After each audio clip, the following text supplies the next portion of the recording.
had done it. I had touched the manuscript Mr. Nevinson told me about. Patwar, a man he had known, had told him 2 years earlier about the manuscript. There was some superstition attached to it, Patwar had said. It was supposed to bring good fortune to the one who possessed it, provided it was kept shut away in safety from daylight and fire. It must never be handled at any time. What would happen if it were handled, Patwar didn't seem to know. "He who touches this parchment seals himself in a pact with me, Jan Peter Vorman, to listen to my music. And later, when I beckon to join me in death, they have robbed me and massacred my wife and children, who should have departed for St. Eustatius and the Stanvasticite. I shall never rest till the day that my bones and my flute are found and interred with Christian rites.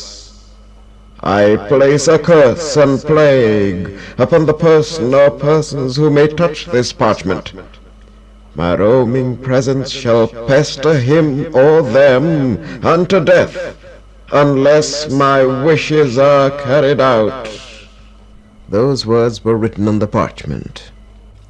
Mr. Ralph Nevinson told me this story on board the steamer that was taking us up the Berbice River to Hood de Vries. He had invited me to go up there with his family and paint some pictures to adorn the walls of the newly renovated office of the Berbice Timber and Bellata Company, he had said. But later he admitted to me that what his daughter Jessie had suspected was true. Mr. Nevinson, who always went to Hood de Vries alone, wanted company this time, for a special reason. He was acting strangely, she was acting strangely. They both claimed to have heard a flute being played on the steamer, and before then in Queenstown where they lived, but nobody else heard it. Now, however, I had touched the manuscript. Would I, too, hear the flute? It's all part of the story that I've come to call My Bones and My Flute.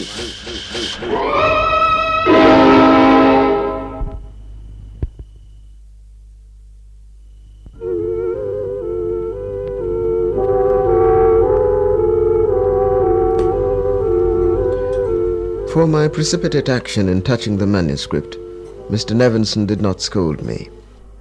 After his first annoyance and surprise had passed, he simply shrugged and murmured that it was my lookout. Then he smiled and added, "I suppose I should have anticipated it, knowing you as I do. After hearing such a fantastic tale, you couldn't very well be expected not to want to experience the magic for yourself, eh? Well, I hope you won't live to regret it, my boy. You can't say I didn't warn you and do my best to avoid your coming into contact with this document."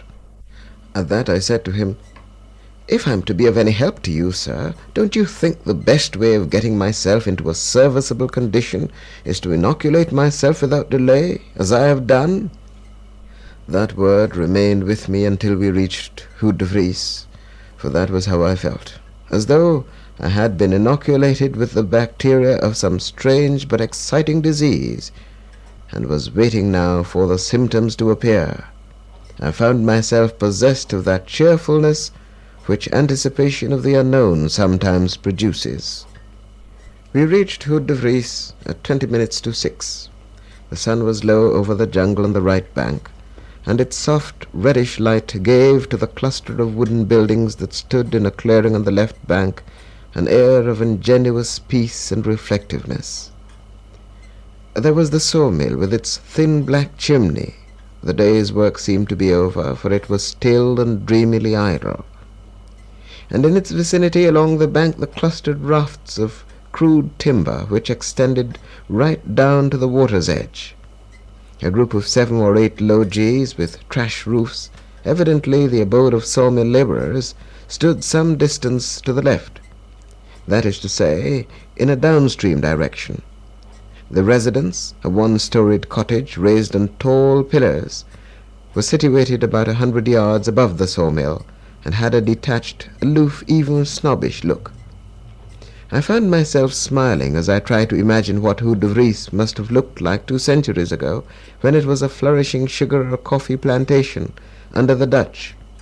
All that jungle that loomed beyond the clearing must have been cultivated terrain.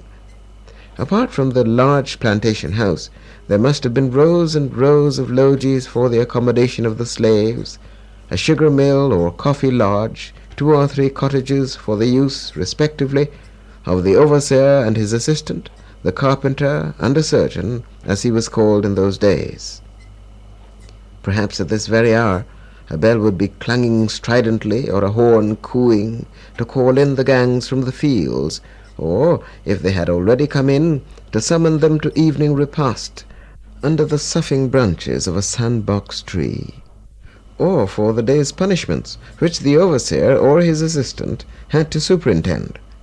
This same reddish sunshine must have shone on many a naked black body secured in the stocks, and the casual overseer, puffing at his long, thin-stemmed pipe, must have stood and watched these bodies and many a day turn a richer red than even sunshine can distill. I noticed a solitary figure standing on the pier, which was situated about 50 yards above the section of bank where the rafts lay. Jessie, who was standing at the rail with her mother and myself, exclaimed, "There's Rayburn! I wonder where is Timmikins?" On inquiry, I discovered that Timmikins was the Indian cook. His name was Timothy, but Jessie said she always called him Timmikins. She explained, "He has such a chubby little face. He's the sweetest buck boy I've ever seen."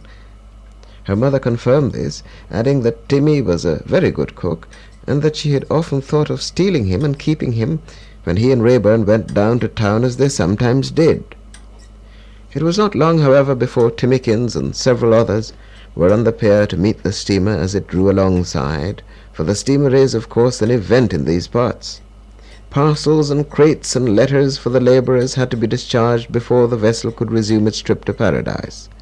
Rayburn, a slim, alert-looking negro of about 40, smiled and raised his felt hat respectfully at us, and behind him, like a dwarfed sprite, Timmikins also automatically raised his. Just as I had expected, the cottage proved to be a most well-fitted and comfortable place. The walls were painted a pale green in the sitting-room and a pale blue in the dining-room, and the furniture was modern and well kept. Rayburn was evidently no slacker, and there was a mauve bedroom and a pink one and a buff one.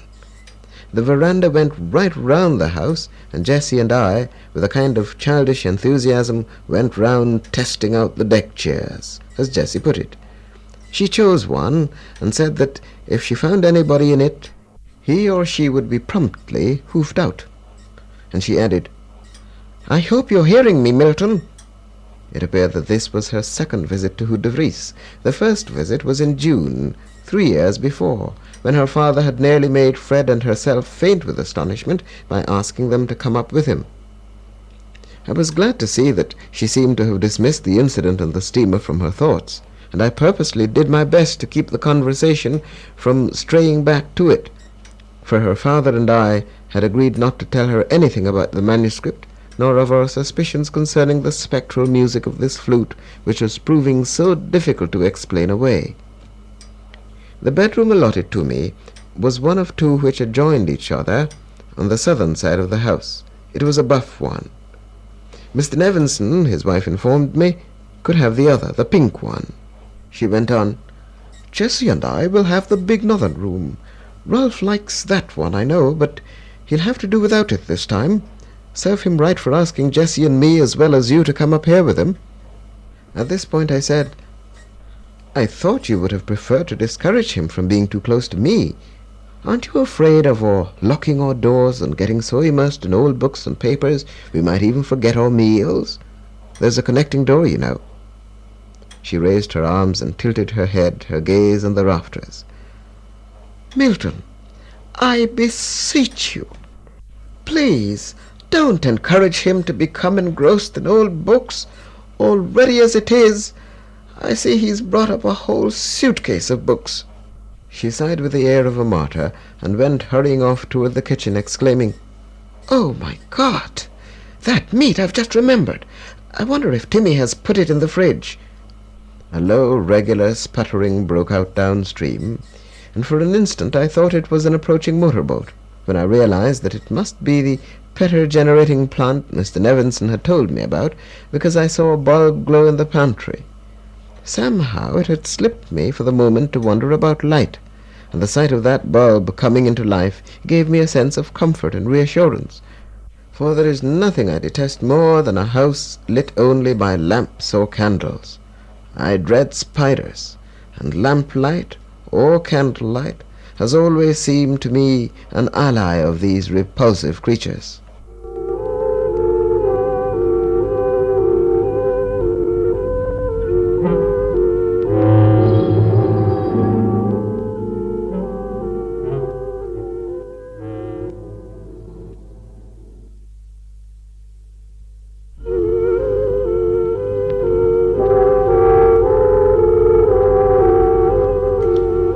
After Jessie and I had explored the house thoroughly, I left her and went out to join Mr. Nevinson and Rayburn.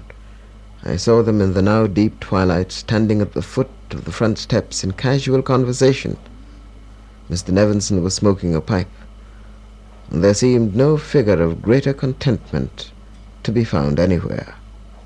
Not by the slightest gesture of a hand or the lift of an eyebrow did he betray that something was troubling him.